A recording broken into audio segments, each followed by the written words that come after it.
Hello everyone, my name is Rob, welcome to Kinetic Rugby League. In this video I'll be giving you my NRL Round 10 tips and predictions. So I'll leave a recap from last week up on the screen for you now. I will say I'm okay with it, I'm happy with it. Still a decent number of greens in there. But yeah, I'm still looking for that elusive 8 out of 8. But I'm okay with decent back-to-back weeks. But we'll crack on with the first game and hopefully set up a nice 100% week. So kicking things off, we have the Dolphins taking on the Seagulls, starting with the team list of the Dolphins. In the backs, they have Trey Fuller, Jermaine Asako, Jake Averillo, Herbie Farnworth, Jack Bostock, Cody Nikorima, and Isaiah Katoa. In the forwards, they have Jesse Bromwich, Jeremy Marshall-King, Mark Nichols, Felice Kafusi, Ewan Aitken, and Max Plath. On the side of the Seagulls, they have Tom Trbojevic, Jason Saab, Tolu Kula, Ruben Garrick, Tommy Talau, Luke Brooks, and Daly Cherry-Evans. In the forwards, Taniela Paseka, Carl Lawton, Josh Alaye, Ben Trbojevic, Corey Waddell, and Jake Trbojevic. And on the bench is Gordon Cheekham, Toa Sipley, Ethan Bullymore, and Matt Lodge. I just straight up forgot the subs of the Dolphins. That's dead good, that. Josh Kerr, Kenneth Bromwich, Ray Stone, and Connolly Lemuelu, professional YouTuber. So, both teams having some difficulties at the moment. Nothing too major, but mostly personnel on the side of the Dolphins and, well, performance on the side of the Seagulls. Both these teams are really, really solid in their own right. The key thing for me is even without Tabuai Fidel, Fuller's been putting in some pretty strong performances for the Dolphins. And the main area that I'm focusing on, just because I always hype these two up anyway, in the centre positions for the Dolphins, is Averillo and Farnworth. I think that's pretty much where the domination is going to come from the Dolphins. I think both teams will be fairly evenly matched through the middle. I trust Marshall-King to speed up things in the middle more than I do Carl Lawton. I trust him more. So I think the Dolphins will be a little bit quicker through the middle. I think in terms of the forward battle, it'll be pretty strong on both sides, but I think Marshall-King is just going to be the more intelligent, more striking player through the centre, with Trey Fuller backing up very nicely. Nikorima and Katoa have done a pretty good job. I thought O'Sullivan would come back in at some point, but there's been no reason to bring him back in, so fair play. Luke Brooks could really dominate on the edges, but I think defensively and in attack, for me, it's just Averillo and Farnworth are just the key players in this game. They will be the difference makers. Now, they're coming up against Kula and Garrick. Garrick is still new to the centre position, but he's actually done a really good job this year. And he's put up a pretty nice handful of tries as well. But I think I rate Averillo and Farnworth so highly that they will be the difference makers. There's a few matchups that go in favour of the Seagulls. Trbojevic against Fuller, you take Trbojevic. And on the wings, both sides very, very reliable.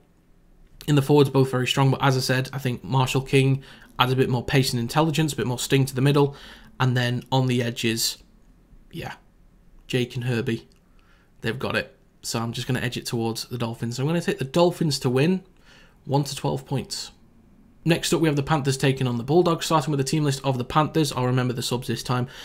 In the back, Dylan Edwards, Sonia Taruva, Paul Alamotti, Taylor May, Brian To'o, Jerome Luai, and Nathan Cleary. In the forwards, you have Moses Leota, Mitch Kenny, James Fisher-Harris, Luke Garner, Liam Martin, and Isaiah Yeo. And on the bench is Jack Cole, Lindsay Smith, Liam Henry, and Maverick Gaia. And on the side of the Bulldogs, in the backs, they have Blake Taff, Jacob Kiraz, Bronson Yeri, Stephen Crichton, Josh Adokar, Matt Burton, and Drew Hutchison. In the forwards is Max King, Reed Marnie, Josh Curran, Viliami Kickout, Jamin Salmon, and Kurt Mann. And on the bench for the Bulldogs is Bailey Hayward, Samuel Hughes, Curtis Morin, and Jacob Preston. The Panthers, for me, are just too strong overall. Of course, most people will point out the key weakness in this team is probably going to be Alamotti. He is the go-to, given the usual starting team for the Panthers. That's where the Bulldogs will be aiming at. So I see a lot of high kicks from Matt Burton, aiming specifically for him. Put him under a lot of pressure and just make him worry. Dylan Edwards is very reliable. You can't really throw him off his game, even though, he's not without mistakes. Every fullback drops a Matt Burton pass or a kick at some point in their career. It's kind of a rite of passage, really. Edwards will be fine. Taruva's always reliable. So is Brian Toto. So I think the main focus there is Alamotti. One issue I had with the Panthers last week, and of course Nathan Cleary wasn't there, but I trusted Brad Schneider to, keep things going. Jerome Luai was just not useful at all. Not even remotely useful. That entire left side of the Panthers was just non-existent because Luai, receiving the ball from his right to his left, received the ball, and guess what? Went straight back the other way. And it was just easy. Every time he got the ball, I knew it's just a step on his left foot and he's back towards the middle of the pitch. There was just nothing from him. Absolutely nothing. And I was expecting, based on when Brad Schneider came in a few weeks back, that he'd be able to control the kicking game and, be effective. But yeah, just he wasn't at his best. Luai just didn't offer anything. So that, that left-hand side may suffer. And then the right-hand side, not having Tango in there, for example. So I think both the edges could have a little bit of trouble. But I think once Nathan Cleary is then linking up with Luai down the left-hand side, that's where a lot of the points will come. They'll know the weaknesses of Stephen Crichton. They'll try and target him a lot. He's still a very reliable player, but I think they'll understand the nuances of his game and they'll target him. In the forwards, Liotta and Fisher-Harris will most likely dominate. I think Curran and King, both very solid in the middle. But the pace of all those guys, and then you throw in the reliability of Liam Martin, who he's had some off games this season. For the most part, he's still been his usual self, but some off games. And Isaiah Yeo is an absolute class act through the middle. So just in all areas, I don't think the Bulldogs will compete, except for maybe on the edges, if the Panthers aren't really as free-flowing, if they're a bit rusty as they were for portions of last week. But yeah, I think overall the Panthers, they'll get it right in most departments, and with Nathan Cleary back, it's going to be a tough task. So I'm going to go with the Panthers to win 13+. Next up, we have the Eels taking on the Broncos. Starting with the team list of the Eels, in the backs they have Blaise Talangi, Mike Acevo, Will Penasini, Sean Russell, Bailey Simonson, Ethan Sanders and Dylan Brown. In the forwards you have Regan Campbell-Gillard, Joey Lussick, Junior Barlow, Sean Lane, Ryan Matheson and Jermaine Hopgood. And on the bench is Bryce Cartwright, Makahesi Makatoa, Joe Offengawi and Kelma Tulagi. On the side of the Broncos, in the backs they have Reece Walsh, Corey Oates, Tony Staggs, Selwyn Cobbo, Dane Mariner, Ezra Mam and Josh Rogers. There we go, got it. In the forwards is Corey Jensen, Billy Walters, Payne Haas, Brendan Picora, Jordan Rickey and Patrick Carrigan. And on the bench is Tyson Smoothie, Xavier Willison, Kobe Hetherington and Jack Gosevsky. So, of course, the key names, still no Mitchell Moses and there's no Clint Gutherson on the side of the Eels. That's going to be a huge loss. And at least they've been without Moses the last couple of weeks to at least try and adjust. But then without Clint Gutherson, that's going to be something that will take some more time. But for me, one thing that's very exciting is that the Broncos, they've already kind of been through that period this season where they've been without key players, and they deal with injuries pretty much every week at this point, but they deal with them very, very well. And they're facing challenges, but I think they're dealing with them fairly well, aside from last week, obviously, was off. For me, this will be the Walsh and Mam show, pretty much. I still think it'll be a close affair because they've had their issues defensively. In attack, I completely trust them because Reece Walsh can create moments from absolutely nowhere. He is ridiculous. But I think the few things that will help Rogers especially is that he's not having to compete against Mitchell Moses' kicking game. Dylan Brown can still throw up a decent kicking game here and there, but it's not like he has to live up to Reynolds' performances right now. And also, just a few high kicks towards Talagi at fullback and can really put him under pressure.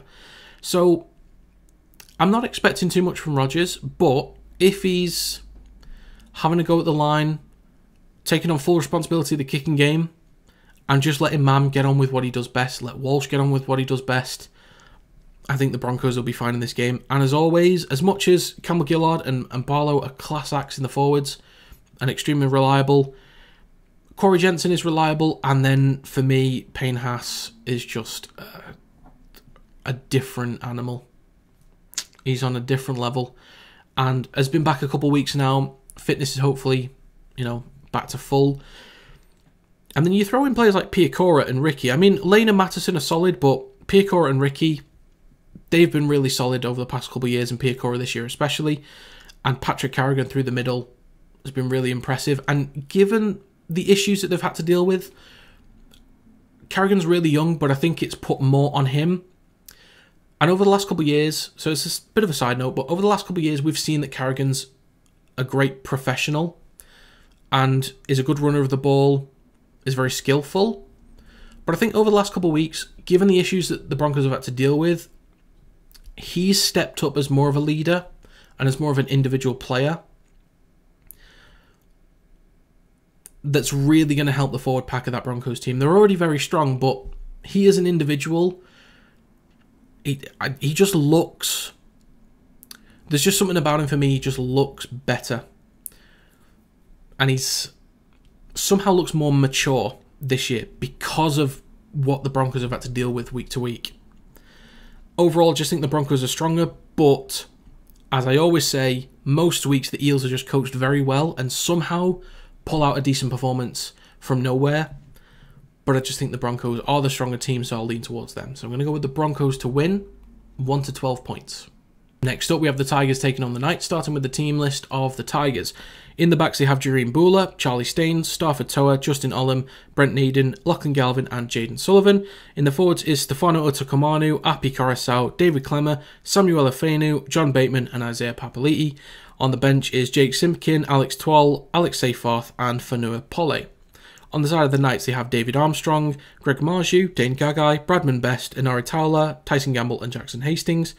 In the forwards is Daniel Saifiti, Jaden Brayley, Leo Thompson, Tyson Frizzell, Kai Pearce-Paul, and Adam Elliott. And on the bench is Phoenix Crosland, Jacob Saifiti, Dylan Lucas, and Brodie Jones. The two key things that stand out for me, number one, is that Jaden Sullivan is now back in. I think that's going to take a lot away from the structure that the Tigers have had. They've still been off. They've not been great the last few weeks, but the structure will be even worse, I think. You might fall back on Api Coruscant and he might control things through the middle, but there's only so much you can rely on a hooker. Your number 7 needs to take on a lot of the responsibility. Can Jaden Sullivan do that? I don't think so. The running game of Lachlan Galvin is still very strong and effective, but a key deficiency there with Jaden Sullivan at number 7 compared to Aiden Caesar. Second, David Armstrong. Not to put Kalen Ponga down, but the Knights have not looked that different since Ponga's been out. Decent start for David Armstrong. Pretty pacey player. And I trust the likes of Tyson Gamble. I think he's a very underrated number 6 in the NRL. I trust him to really dominate in the running game. And then you've got centres like Dane Gagai and Bradman Best who can really dominate on the edges. But then, of course, they have to compete against Justin Olam, who will do a great job. He'll make the Tigers competitive, so will Galvin. And Jareen Bula will do a solid job for them at number 1, be very reliable. Both forward packs, both very strong. I think the experience of probably Api Coruscant and Papali'i, maybe even John Bateman in there, will keep them somewhat competitive through the middle. But I think the likes of Kai Pearce-Paul with his improvements week to week, great players like Tyson Frizzell and Saifiti, Leo Thompson has been solid this season, will compete very nicely in the middle with the Tigers. But yeah, I think David Armstrong, good start. Greg Marju, fantastic finisher. Towler, having some solid performances. And then Bradman Best and Gagai, quality players, especially Bradman Best. We've seen him improve over the last couple of years, including one of the reasons for getting his call up for New South Wales. Jackson Hastings gets a lot of flack, but I think is a fairly reliable kicker and has some pretty good moments sporadically throughout games. So I think the Knights will be completely fine. I don't think it'll be a dominant performance. Both teams pretty low on scoring, I think, because they need some work. And I can see the Tigers offering a bit of a fight this week as well, because they really need it based on their current form. But I'm going to go with the Knights to win 1 to 12 points. Next up, we have the Dragons taking on the Rabbitohs. Starting with the team list of the Dragons, in the backs they have Tyrell Sloan, Zach Lomax, Mosesi Suli, Jack Bird, Michaeli Ravalawa, Carl Flanagan and Ben Hunt. In the forwards is Francis Molo, Jacob Liddle, Hame Sele, Raymond Faitala-Mariner, Jaden Sewer and Tom Eisenhuth, and on the bench is Farmanu Brown, Blake Laurie, Jack DeBellin and Ben Murdoch-Masila. On the side of the Rabbitohs, here we go, is Latrell Mitchell.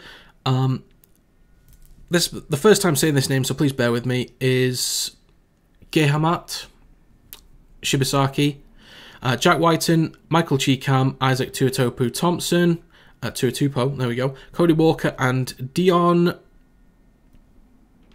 Teopa. First time hearing his name as well, so I apologise. In the forwards is David Wale, Damien Cook, Sean Kepi, Kian Kalamatangi, Jai Arrow, Saliba Havili, and on the bench is Peter Mamazalis, Talis Duncan, Thomas Burgess and Matt French. First of all, somewhat respectable effort from the Rabbitohs last week, or, the week before. They've been shocking, but over the last couple of weeks, it's been bad, but maybe not as bad as I thought it was going to be. A huge miss for them is Jai Gray, because if he was available, I actually would have just put Latrell Mitchell at centre, but this is a great opportunity for Latrell Mitchell now to really show what he's worth and to settle in for the season and to dominate, because he has that potential to take over games.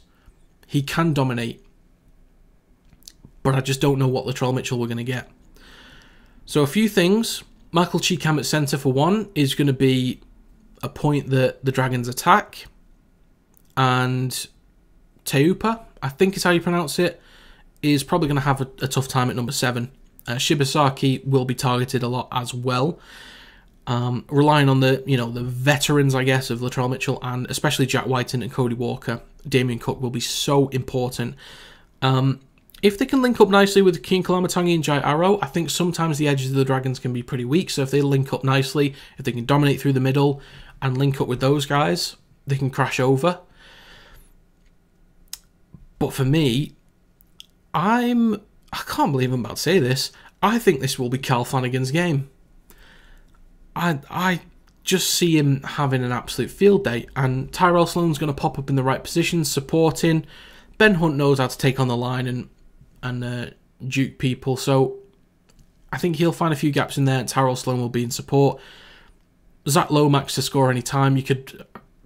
I don't want to encourage betting to such a degree, but you could put the house on it. But I wouldn't bet responsibly. The forward packs on both sides. First of all, Molo and Sele, I think they'll do fine. I always think that the forward pack of the Rabbitohs is insane. But then you can bring on... This is ridiculous. Imagine having a bench where you can bring on Laurie, DeBellin and Murdoch-Masila.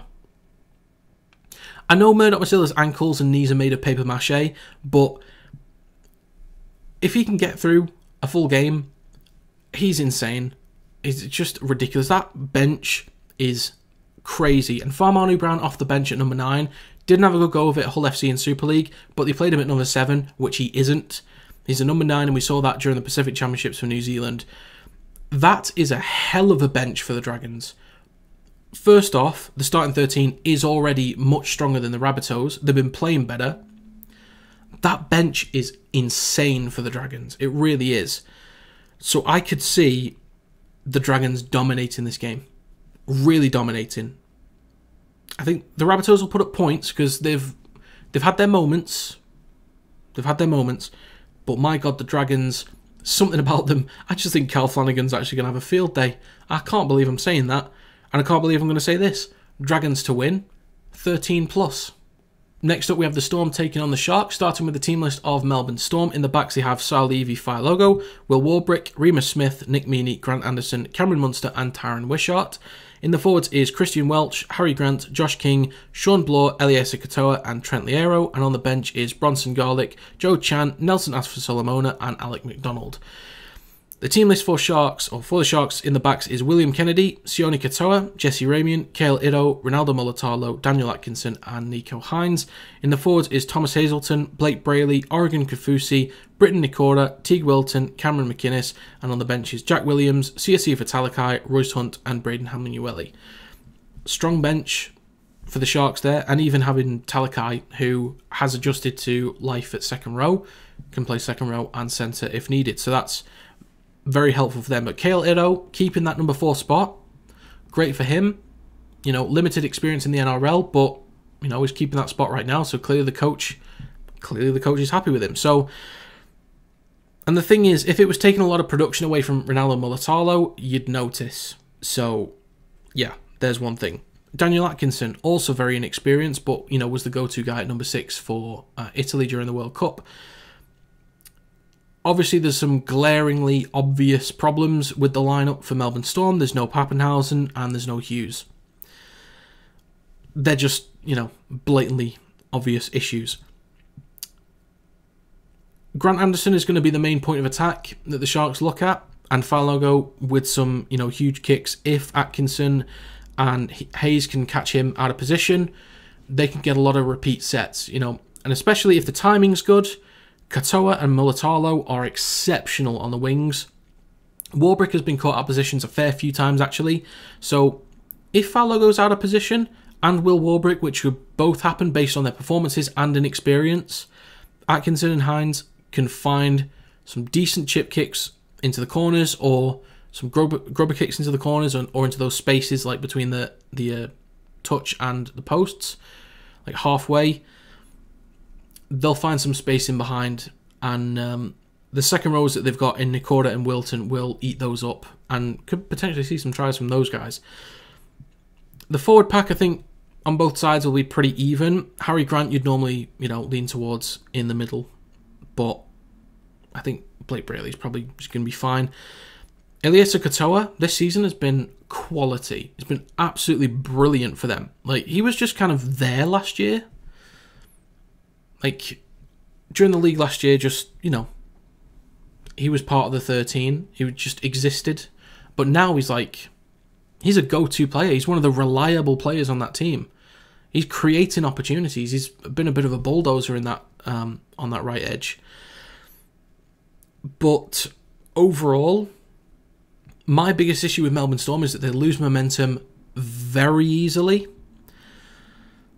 I understand that this is a Craig Bellamy team, and maybe they've got a good record against the Sharks, but I just think,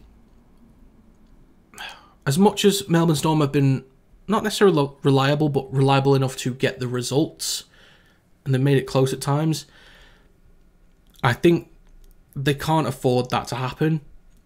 And I don't think they would have afforded that to happen if they had their full team available, but given the key players that they've got missing, I think the Sharks will just clearly dominate in all areas. Because, yeah, Melbourne Storm, they just lose it through the middle too easily. And sometimes they build up pressure, and all of a sudden, they're on the back foot. And the Sharks will just destroy them. Especially Mulatalo, definitely on for a try or two. So I'm going to go with the Sharks to win 13+. Next up, we have the Roosters taking on the Warriors, starting with the backs of the Roosters. They have James Tedesco, Daniel Tupou, Joseph Suwali, Joey Manu, Dominic Young, Luke Keary and Sam Walker. In the forwards is Jared Warrior-Hargreaves, Brandon Smith, Lindsay Collins, Angus Crichton, Nat Butcher and Victor Radley. And on the bench is Connor Watson, Nafahu White, Spencer Leniu and Terrell May. On the side of the Warriors is Chance Nickel-Klokstad, Dallin Watene-Zelezniak, Rocco Berry, Roger Tuivasa-Sheck, Marcelo Montoya, Tamani Martin and Sean Johnson. In the forwards is Adam Fanua-Blake, Wade Egan, Bunty Afoa, Jackson Ford, Mitch Barnett and Toy Harris. And on the bench is Dylan Walker, Tom Ale, Jazz Tamanga and Adam Pompey. This is the first time, probably since the Great Wall of China was built, that I actually trust the Roosters going into a game. I cannot remember the last time I actually trusted the Roosters, and at this point I actually do. It's ridiculous. I've backed the Warriors twice in the last 2 weeks, and they've just let me down. Not necessarily on just, you know, close results. Performance-wise has been pretty damn awful. Like, execution's been bad, defensively has been poor, too many errors, too many penalties, just not even getting the basics right has been a key issue. And off the back of that, they can't really do anything. But yeah, the Roosters now are in a position where I trust them. They're actually linking up well, getting Joey Manu more involved. Dominic Young has been a little bit more solid. Keary, has been better the last couple of weeks, and Sam Walker has been solid. James Tedesco has had a much better start to the season than he did last year and has been a lot more consistent. Suwali and Tupou have been reliable down that left-hand side. The forward pack of Hargreaves and Collins will be really strong. May see a few penalties from Warrior Hargreaves, though, so we'll see about that. Angus Crichton, since he's come back in the last couple of weeks, has been really, really strong. We know what he's about as a player. We know what he's like. He's done a cracking job, and he's extremely dangerous. So is Nat Butcher, and Victor Radley is always, reliable, a strong defender through the middle, and a strong runner.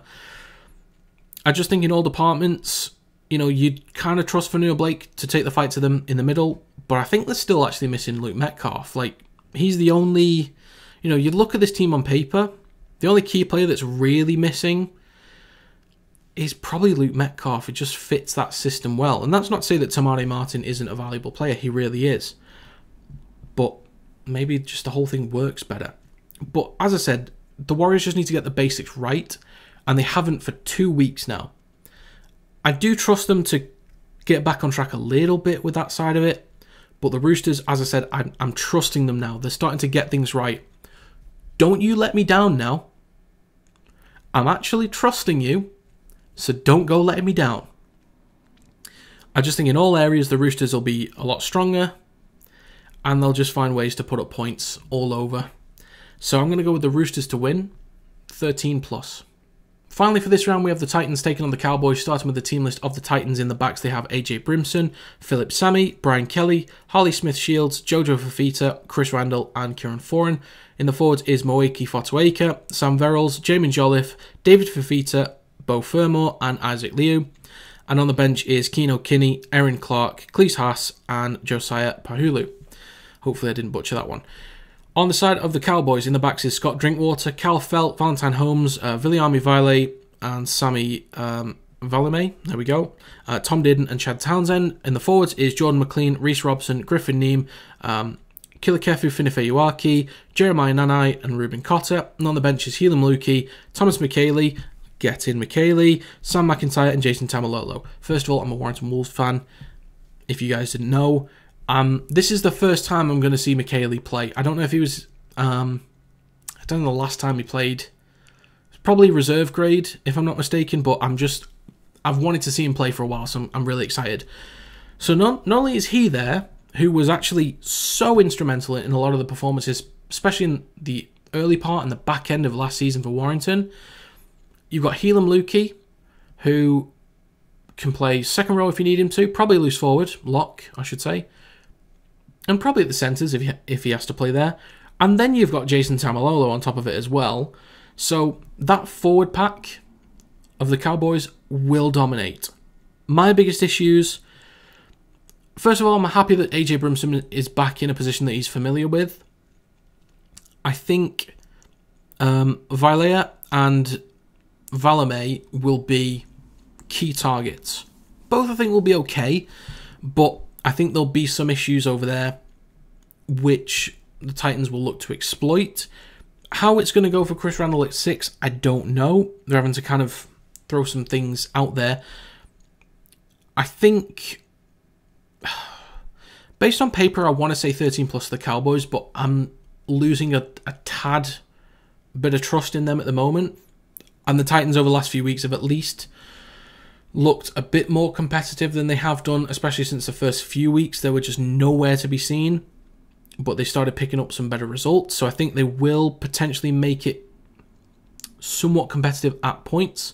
They will put up their own points, but I think a very high scoring game is likely here because I think both teams have issues defensively. But I think it's completely fair to lean towards the Cowboys. I still don't think 13+ because Townsend is a little bit 50-50 with his kicking game at times. Scott Drinkwater has not really had the same production as he has the last couple of years. Same with Tom Dearden, I'd say, as well. But I think it'll just be the forward pack of the Cowboys will really dominate in this game because you look at who they can bring on. Thomas McKaylee. The Cowboys will be completely fine.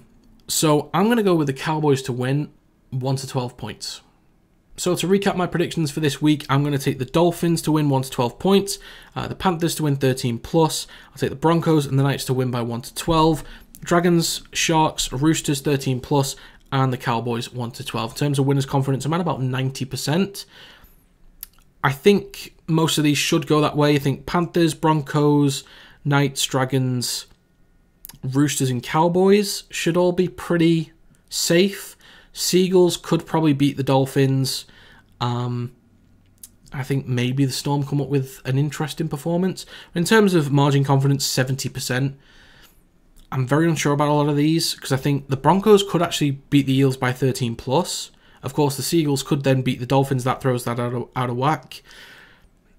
I could potentially see the Rabbitohs keeping it competitive against the Dragons at points, and Melbourne Storm could always keep it close against the Sharks.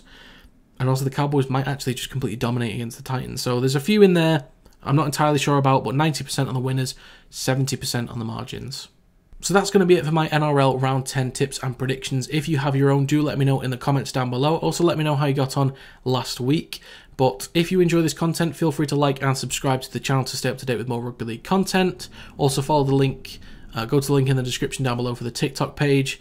But yeah, thanks very much for watching, and I will see you next time.